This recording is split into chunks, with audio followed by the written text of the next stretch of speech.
ঢাকার হযরত শাহজালাল আন্তর্জাতিক বিমানবন্দর থেকে সোমবার বিকেলে গ্রেফতার হয় চিন্ময় কৃষ্ণ দাস ব্রহ্মচারী। এরপর থেকে এই ঘটনার প্রতিবাদ ও নিন্দা জানায় ভারত ও দেশটির রাজনৈতিক দল বিজেপি। তার মুক্তির দাবিতে বিক্ষোভে ফেটে পড়ে হিন্দু ধর্মাবলম্বীরা। চিন্ময়কে গ্রেফতার ও তার জামিনের নামঞ্জুর করার ঘটনায় শৃঙ্খলা রক্ষাকারী বাহিনীর সঙ্গে সনাতনী সম্প্রদায়ের লোকজনের ব্যাপক সংঘর্ষ হয়। এক পর্যায়ে সাইফুল ইসলাম নামে এক আইনজীবীকে কুপিয়ে হত্যা করেছে চিন্ময়ের অনুসারীরা। এতে ঘটনাস্থলে তার মৃত্যু হয়। আর এরপরই দেশ জুড়ে চলেছে নানা আলোচনা সমালোচনা। এখন প্রশ্ন হলো, কে এই চিন্ময় দাস ব্রহ্মচারী, আর কেনই বা তাকে গ্রেফতার করা হলো, কিংবা গ্রেফতারের পরই কেন চারদিকে এত আলোচনা সমালোচনা সৃষ্টি হয়েছে?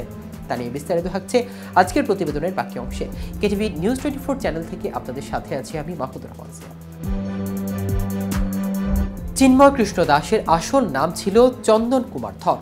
গত 5 আগস্ট ছাত্র জনতার অভ্যুত্থানের পর একাধিক সমাবেশে নেতৃত্ব দেন তিনি। তার দাবি, সনাতন ধর্মাবলম্বীদের উপর হওয়া নিপীড়নের বিরুদ্ধে প্রতিবাদ জানাতেই এমন সমাবেশ। তবে তার কর্মকাণ্ড নিয়ে বিতর্ক দানা বাঁধে।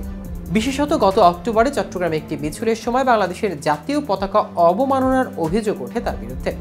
এই ঘটনায় তার বিরুদ্ধে মামলা করা হয়, যে মামলা বর্তমানে তিনি কারাবন্দী। তবে তার সমর্থকদের দাবি, তাকে গ্রেফতারের বিষয়টি রাজনৈতিক উদ্দেশ্য প্রণোদিত।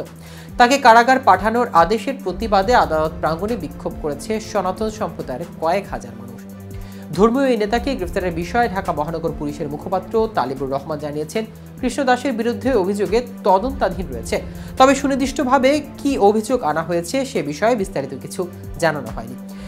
এদিকে কোনো সম্প্রদায়ের নেতা হিসেবে নয়, বরং রাষ্ট্রদ্রোহের অপরাধে ইসকনের বহিষ্কৃত নেতা চিন্ময় দাস ব্রহ্মচারীকে গ্রেফতার করা হয়েছে বলে জানিয়েছেন যুব ও ক্রীড়া উপদেষ্টা আসিফ মাহমুদ সজীব ভুঁইয়া। তিনি বলেন, বাংলাদেশের স্বাধীনতা, সার্বভৌম ও রাষ্ট্রের বিদ্রোহের কোনো ষড়যন্ত্র মেনে নেওয়া হবে না। এদিকে সম্মিলিত সনাতনী জাগরণ জোটের মুখপাত্র এবং চট্টগ্রামের পুনরিক ধামের অধ্যক্ষ চিন্ময় কৃষ্ণ দাস ব্রহ্মচারীকে গ্রেফতারের ঘটনায় কিছু মহল ভুলভাবে তুলে ধরছে বলে জানিয়েছেন বাংলাদেশের পররাষ্ট্র মন্ত্রণালয়। চিন্ময় কৃষ্ণ দাসকে গ্রেফতারের ঘটনায় ভারতের পররাষ্ট্র মন্ত্রণালয়ের বিবৃতি প্রক্রিয়ায় মঙ্গলবার রাতে এক বিজ্ঞপ্তিতে এ কথা জানায় বাংলাদেশের পররাষ্ট্র মন্ত্রণালয়। বিবৃতিতে বলা হয়েছে, ভারতের এমন ভিত্তিহীন বিবৃতি এই দেশের বন্ধুত্ব ও বোঝাপড়ার চেতনায় পরিপন্থী। সোমবার ঢাকার হযরত শাহজালাল আন্তর্জাতিক বিমানবন্দর থেকে চিন্ময় কৃষ্ণ দাসকে গ্রেফতার করে পুলিশের গোয়েন্দা সংস্থা।